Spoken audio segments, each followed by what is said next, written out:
அப்புறம் நீ கேட்ட மாதிரி மண்ணு சோறு ரெண்டுத்தையும் கொண்டுருக்குறேன். என்ன செய்ய கலப்பா எனக்கு என்ன போச்சு?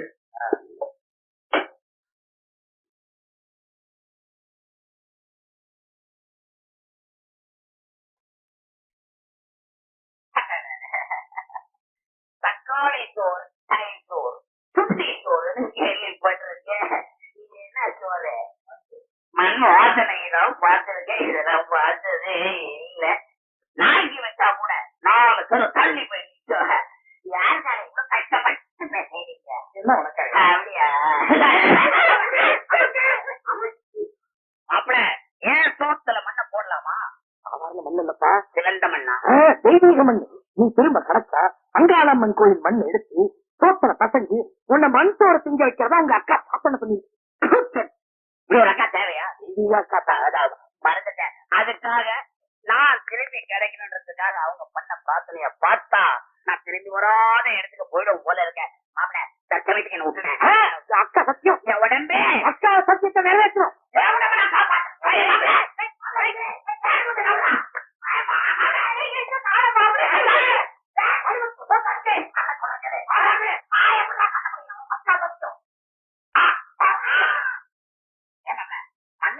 எப்படி கலந்தீங்க? இப்படி கலந்தோம். ஒண்ணுக்கு 4 ஒண்ணுக்கு 6 ஒண்ணு கேட்டு தெரியுது. அது மட்டும் அடுத்த உண்மை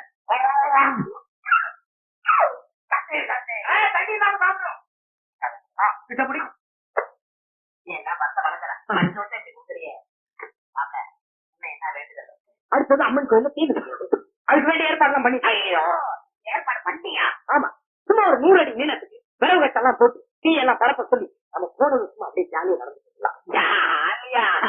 எங்க அக்கா வச்சு சத்தியத்துக்காக 100 அடி இல்ல 1000 அடியில நடந்துங்க. ஒரு வழி பண்ணி போல இருக்க. நான் இல்ல போறேன்.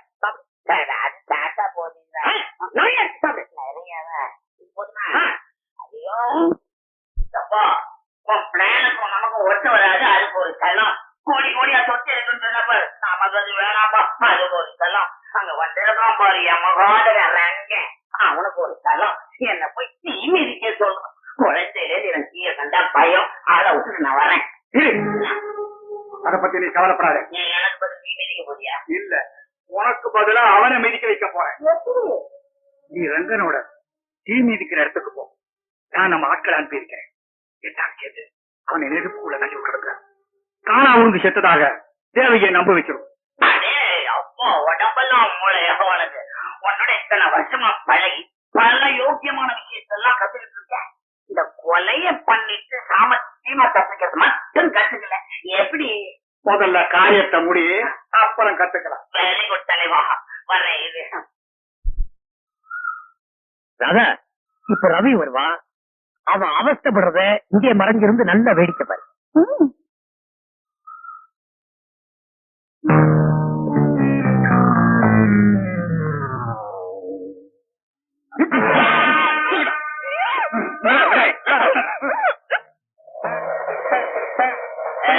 மாப்பிள, இப்ப எனக்கு எவ்வளவு சந்தோஷமா இருக்கு தெரியுமா?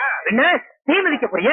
மாப்பிள, உன்ன மாதிரி அக்கா விசுவாசி நான் பார்த்ததே இல்ல. பாரு இவ்வளவு பச்சமா முடிக்க போறேன்னு. ஏன்னா எனக்கு பதில் நீ தானே கீழே இறங்க போற. உச்சன் தலையில இருந்து உள்ளம் கால் வரைக்கும் வந்து தாங்க போற.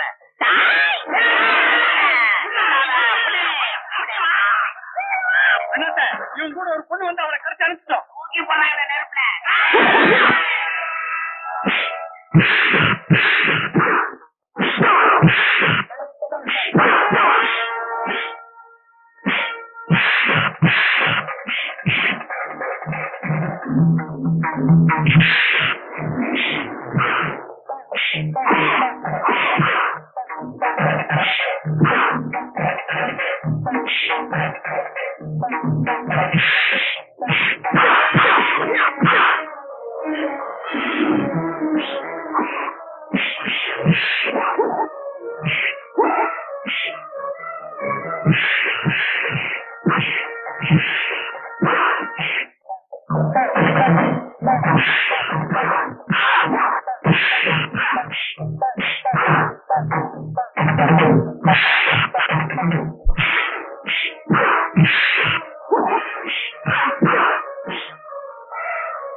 Hello,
police station. வணக்கம் சார். கல்கத்தா புரட்சி இயக்கத்தோட தலைவர் மோசிங்கிறவனை உயிரோடவோ அல்லது பணமாவோ கொடுத்தா 1 லட்சம் ரூபாய் பரிசுன்னு அனௌன்ஸ் பண்ணிருந்தீங்களே, அது ஒண்ணும் மாத்தம் இல்லையே. புரட்சி இயக்கமாவது புண்ணாக்கு இயக்கமாவது அந்த மாதிரி ஒரு இயக்கமும் கிடையாது. மோசிங்கிற பேர்ல ஒரு தலைவனும் கிடையாது. நாங்க எதுக்கா 1 லட்சம் ரூபாய் தரணும்? என்னது, அப்படி யாருமே கிடையாதா? நீங்க யார் பேசுறது? நான் டிஐஜி பேசுறேன். தப்பான செய்தி விசாரிச்சுட்டு இருக்கீங்களே, நீங்க யாரு? நாம மொத்தமா மோசம் போயிட்டோம். புரட்சி இயக்கம் கிடையாதா, மோசிங்க கிடையாதா, 1 லட்சம் ரூபாய் பரிசு கிடையாதா அப்படின்னு டிஐஜியே சொல்றாரு.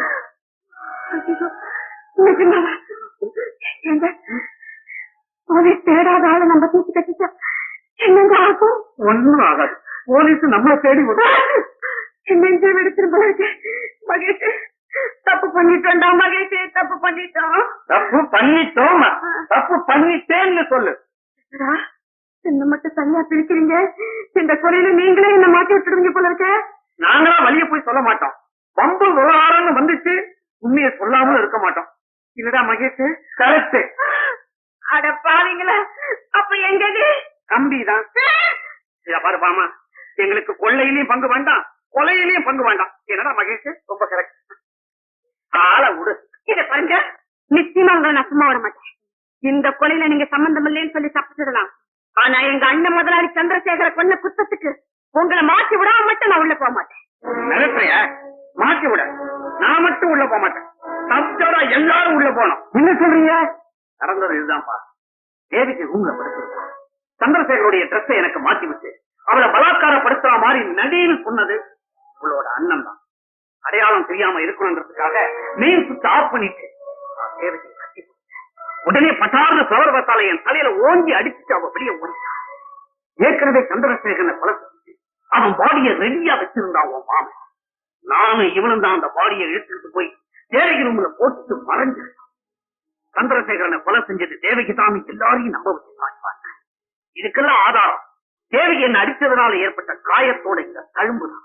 ஆக கொலகார இவளோட அண்ணன். நீ ஏமா பயந்து நடுங்கிற? கொலையை பண்ணிட்டு சாமர்த்தியமா தப்பிக்கிற கலையில கை சேர்ந்தவர் எங்க மாமா. அவர்கிட்ட போய் இந்த கொலையை பத்தி சொன்னா அவரே பாத்துக்கிறாரு.